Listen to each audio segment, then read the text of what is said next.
Assalamualaikum warahmatullahi wabarakatuh. Sebelumnya di sini kami akan mempresentasikan terkait pengembangan kawasan perdesaan terpadu dengan studi kasus di Kecamatan Lamongan Barat, Kabupaten Minahasa, Provinsi Sulawesi Utara, yang dimana ini merupakan bagian dari tugas mata kuliah perencanaan perdesaan terpadu. Untuk anggota kelompoknya itu terdiri dari dengan Luki Anugrah dengan NPM 23003, Khoirul Nisa Ajahra dengan NPM 23018, dan saya sendiri yaitu Pina Amelia Kusdina dengan NPM 23027. Pada latar belakang, pembangunan di daerah perdesaan merupakan bagian penting dalam mencapai pembangunan nasional yang adil, berkelanjutan, dan memberikan kesejahteraan bagi rakyat. Dari sudut pandang pembangunan yang berkelanjutan, desa bukan hanya dilihat sebagai daerah yang tertinggal dan perlu ditangani, tetapi juga sebagai pusat pengelolaan sumber daya yang memegang peran penting dalam menjaga kestabilan ekonomi dan lingkungan di wilayah yang lebih luas. Untuk gambaran wilayah administratifnya, kecamatan ini merupakan wilayah administratif yang berada di Kabupaten Minahasa, Provinsi Sulawesi Utara. Wilayah ini memiliki perbatasan sebelah utara dengan Tompaso, lalu sebelah timur dengan Lamongan Timur, dan selatan dengan Lamongan Selatan, lalu sebelah baratnya dengan Minahasa Selatan. Kecamatan ini memiliki luas wilayah 50,81 km persegi yang terbagi atas 16 desa. Kondisi fisik dan geografisnya, yang pertama, kecamatan ini tuh didominasi oleh lahan pertanian, permukiman, dan kawasan terbuka. Dan juga berada pada zona dataran tinggi, dataran perbukitan dengan relatif subur yang mendukung kegiatan pertanian. Lalu memiliki iklim tropis dengan curah hujan tinggi dan keterentanan terhadap bencana alam seperti aktivitas vulkanik dan kejadian hidrometeorologis. Kondisi penduduk di kecamatan ini itu berjumlah 10.017 jiwa yang terdiri atas 5.193 jiwa penduduk laki dan 4.824 perempuan.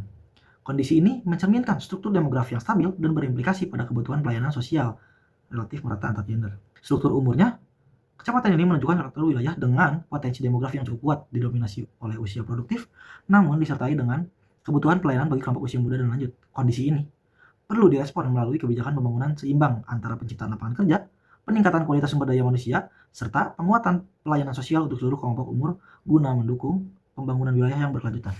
Selanjutnya itu menjelaskan terkait kondisi ekonomi perdesaan di Lamongan Barat, yang dimana berdasarkan grafik luas lahan dan produksi komoditas hortikultura terlihat adanya perbedaan yang cukup signifikan antara jenis komoditas dalam hal pemanfaatan lahan dan volume produksi. Untuk secara umum, komoditas tomat menunjukkan dominasi paling tinggi baik dari sisi luas lahan maupun jumlah produksi dibandingkan dengan komoditas hortikultura lainnya.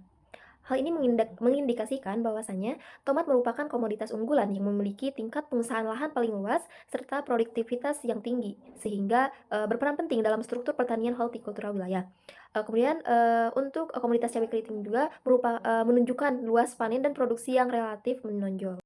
Selanjutnya, yaitu menjelaskan terkait arah dan tujuan pengembangan kawasan pedesaan. Untuk arah pengembangan kawasan pedesaan Lamongan Barat, itu dengan penguatan sektor pertanian sebagai basis ekonomi wilayah yang didukung oleh pengembangan kegiatan non-pertanian, penguatan sistem pusat pelayanan pedesaan, peningkatan prasarana wilayah, serta partisipasi aktif masyarakat dalam pembangunan yang berkelanjutan. Kemudian, untuk tujuan pengembangan kawasan perdesaannya, yang pertama yaitu meningkatkan produksi dan nilai tambah kegiatan ekonomi pedesaan, khususnya sektor pertanian dan kegiatan pendukungnya. Yang kedua, yaitu meningkatkan kesejahteraan dan kualitas hidup masyarakat melalui peningkatan pendapatan dan akses terhadap layanan dasar.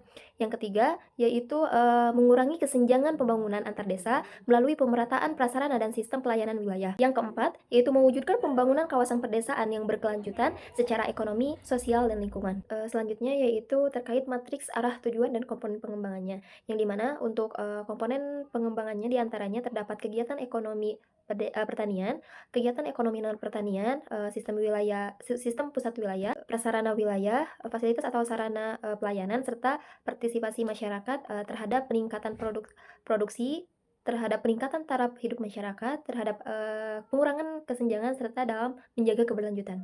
Untuk prioritas pengembangan kawasan, secara prioritas pertama adalah yang pertama itu adalah pertanian nilai tambah dalam bentuk produktivitas, pasca panen, dan pengolahan. Yang kedua adalah penguatan pusat perdesaan dan pelayanan sebagai motor ekonomi wilayah. Kemudian yang ketiga adalah peningkatan prasarana wilayah seperti jalan, irigasi, dan konektivitas. Yang keempat adalah pengembangan ekonomi non pertanian seperti diversifikasi pendapatan. Kemudian yang kelima adalah penguatan partisipasi dan kelembagaan masyarakat. Untuk partisipasi masyarakat itu sendiri terjadi menjadi 4 tahapan, yaitu yaitu tahap perencanaan dilakukan musyawarah desa dan diskusi kelompok untuk mengidentifikasi kebutuhan dan potensi lokal. Untuk yang kedua adalah pada tahap pelaksanaan seperti gotong royong, tenaga kerja lokal, dan peran kelompok masyarakat. Kemudian yang ketiga adalah tahap monitoring dan evaluasi, yang mana di forum warga dan evaluasi tersebut adalah untuk melakukan transparansi dan akuntabilitas. Kemudian yang keempat adalah tahap pengelolaan ekonomi dengan keterlibatan kelompok tani, koperasi, dan UMKM dalam bentuk produksi dan pemasaran. Kemudian terdapat beberapa model pengembangan kawasan perdesaan, seperti yang pertama adalah model berbasis komoditas unggulan pertanian, seperti pertanian sebagai sektor penggerak utama.